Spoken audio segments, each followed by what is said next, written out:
अब सुनिए शरद पूर्णिमा की पहली पौराणिक कथा। प्राचीन काल में एक साहूकार था।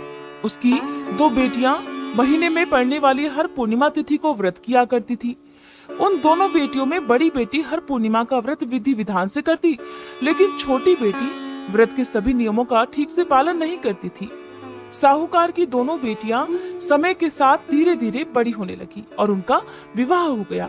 बड़ी बेटी के घर पर सही समय पर एक स्वस्थ संतान का जन्म हुआ। छोटी बेटी को भी संतान हुई, लेकिन दुर्भाग्यवश उसकी बेटी की संतान होने के तुरंत बाद ही मृत्यु हो जाती थी। जब छोटी बेटी के साथ ऐसा 2 से 3 बार हुआ तो उसने एक दिन एक ब्राह्मण को बुलाकर अपनी सारी व्यथा सुनाई और इसका कोई उपाय बताने के लिए भी कहा।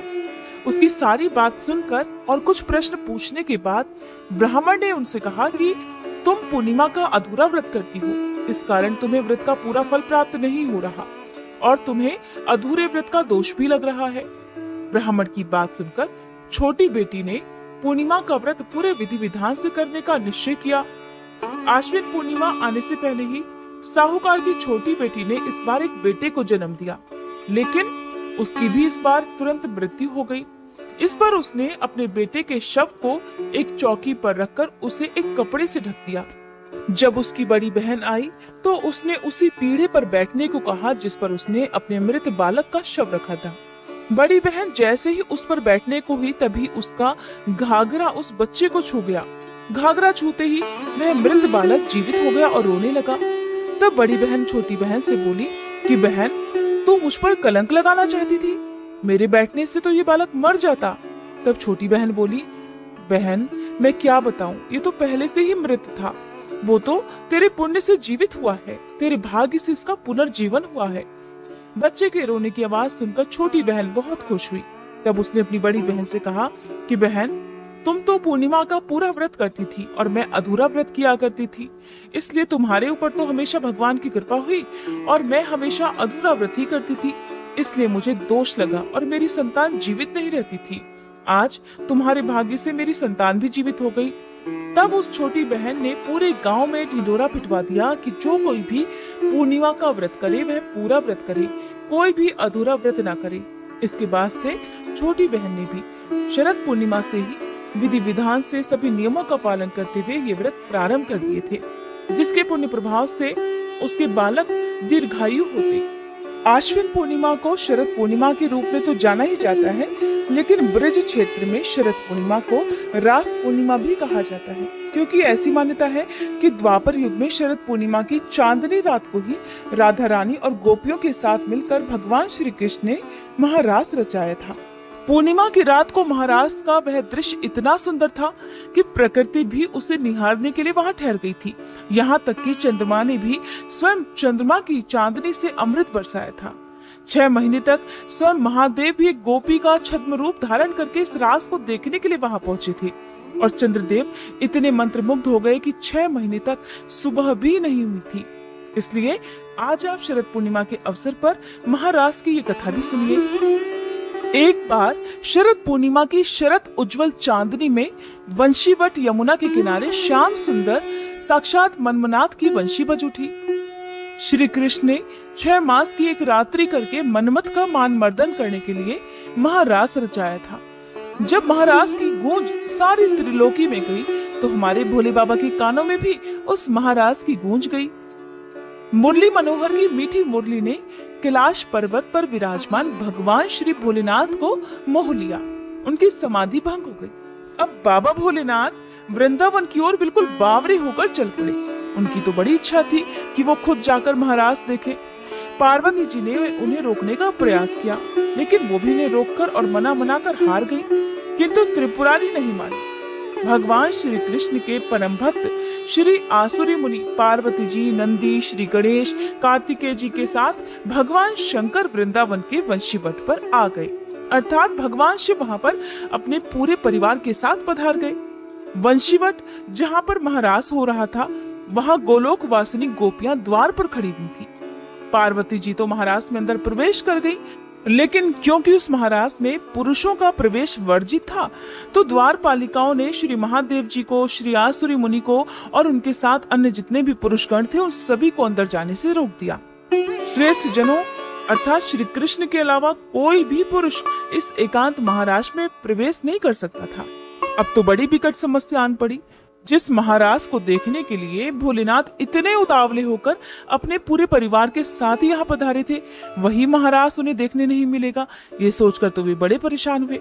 तब भोलेनाथ ने देवियों से कहा, जो द्वार पर खड़ी हुई थी, कि देवियों, हमें भी श्री राधा और कृष्ण के दर्शनों की इच्छा है, इसलिए आप हम पर तरस खाकर कोई ऐसा उपाय बताइए जिससे कि हम भी महाराज के दर्शन पा सके।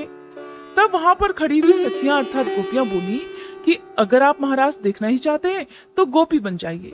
मानसरोवर में स्नान करके गोपी का रूप धारण करके आप महाराज आराम से देख सकते हैं, आप महाराज में प्रवेश पा सकते हैं। बस फिर क्या था, भगवान शिव अर्धनारीश्वर से पूरे नारी रूप बन गए। श्री यमुना जी ने उनका षोडश श्रृंगार कर दिया तो सुंदर बिंदी, चूड़ी, नुपुर, ओढ़नी और ऊपर से एक हाथ का घूंघट भी भगवान शिव का कर दिया। साथ ही साथ युगल मंत्र का उपदेश भी भगवान शिव के कानों में कर दिया। अब श्री शिव जी मोहिनी वेश में मोहन की रास स्थली में गोपियों के मंडल में मिलकर अतृप्त नेत्रों से एकटक रूप से विश्व मोहन की रूप माधुरी का पान करने लगे। उनके सामने साक्षात श्री कृष्ण विराजमान थे।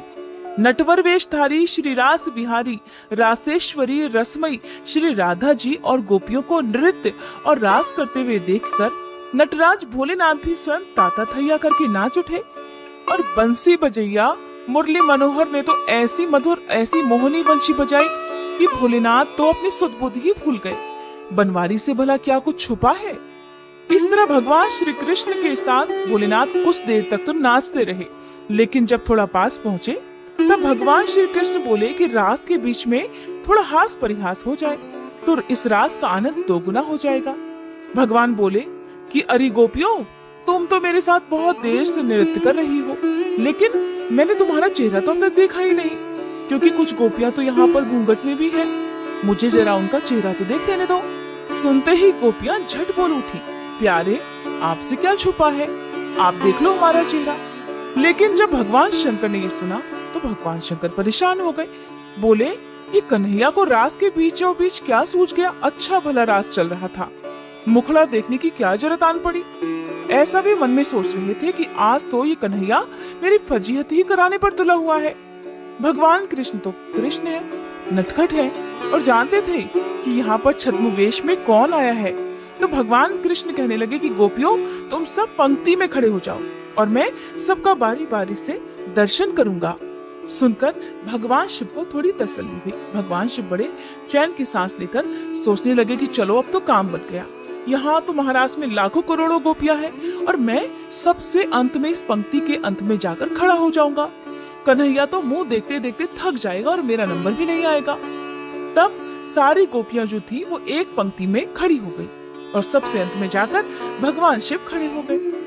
अब जब भगवान शिव पंक्ति के सबसे अंत में जाकर खड़े हो गए तो जो कन्हैया की दृष्टि अंत में पड़ी। अब कन्हैया तो कन्हैया है, बड़े नटखट है, शरारतें भी बहुत करते हैं। जब कन्हैया की दृष्टि उस पंक्ति में अंत में पड़ी तो कन्हैया कहने लगे कि अब बारी इधर से नहीं उधर से शुरू होगी, यानी कि बारी हम अंत से शुरू करेंगे। अब भगवान शिव बोले, अरे ये तो मैं पंक्ति के अंत में जानकर खड़ा हो गया था, अब तो पहले ही मेरा ही नंबर आ जाएगा।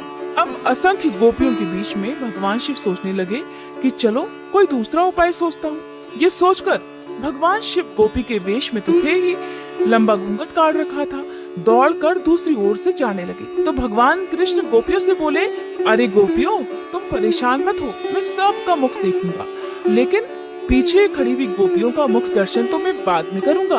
पहले मैं इस गोपी का मुंह देख लूं जो इतनी लाज शर्म कर रही है। अब तो जो भोलेनाथ ने सुना तो वो सुनते ही दौड़ पड़े। कन्हैया जी भी कहाँ पीछा छोड़ने वाले थे, झट दौड़ पड़े भोलेनाथ को पकड़ने के लिए।